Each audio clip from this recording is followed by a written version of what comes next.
Hello, my name is J.D. Lauritsen, and I'm the head of Legal Compliance and Government Affairs at Wholesome Co. Cannabis. Beginning in 1996 with the passage of Prop 215 in California, America has seen a steady rise in cannabis legalization across the country.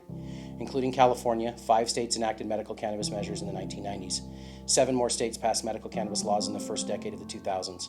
Between 2010 and 2020, 16 more states, including Utah, passed medical cannabis laws, with 10 states in the District of Columbia passing adult use cannabis laws and also allowing CBD-only products.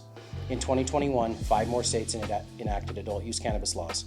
Additionally, in the last few years, a number of pieces of federal cannabis legislation have been introduced, including the Safe Banking Act, the MORE Act, and the States Reform Act. The MORE Act has now passed through the House of Representatives twice in the last couple of years. Public support for legalization has never been higher, as 91% of U.S. adults believe that cannabis should be legal for medical or adult use, while only 1 in 10, or 8%, say cannabis should not be illegal for use by adults. While public support for cannabis legalization is at an all-time high, this has unfortunately not yet led to a change in federal law on the issue, although such change on the federal level has never been closer. Nevertheless, states across the country continue to pass legalization measures, whether at the ballot box or through state legislatures. The cannabis industry, adult use and medical, in the United States is estimated to reach $25 billion in revenue by 2025. Indeed, in 2021 alone, the cannabis industry saw sales grow by 40%, and, as noted previously, the industry employs more than 420,000 people nationwide. In states where cannabis has been legalized for adult use, more than $10.4 billion in tax revenue was generated from cannabis sales in 2021. Among other things, this incredible tax revenue has been used to fund things like public schools, healthcare initiatives, mental health programs, child care services, environmental protection, and public transportation. Other industries such as tourism, banking, food, real estate, and construction have all benefited from the continued legalization of cannabis. Aside from the economic impact of legalization, researchers have found that legalization is associated with decreased use amongst teens.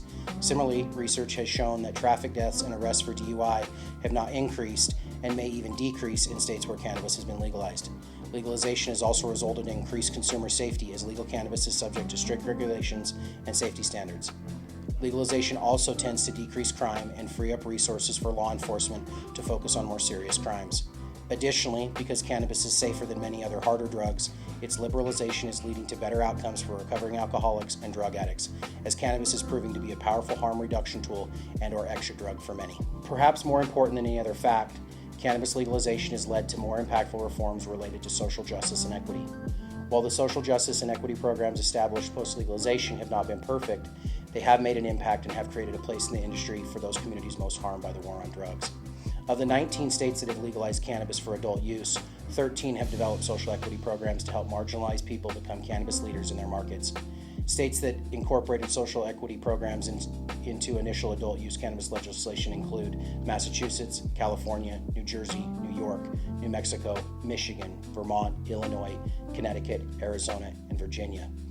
Although Colorado and Washington's laws initially did not include social equity programs, both states are now in the process of implementing them. In Utah, the number of medical cannabis card holders more than tripled from 11,000 patients in September 2020 to 37,683 patients in September 2021. Utah's medical cannabis pharmacies generated north of $61 million in net sales revenue between October 1st, 2020 and September 30th, 2021.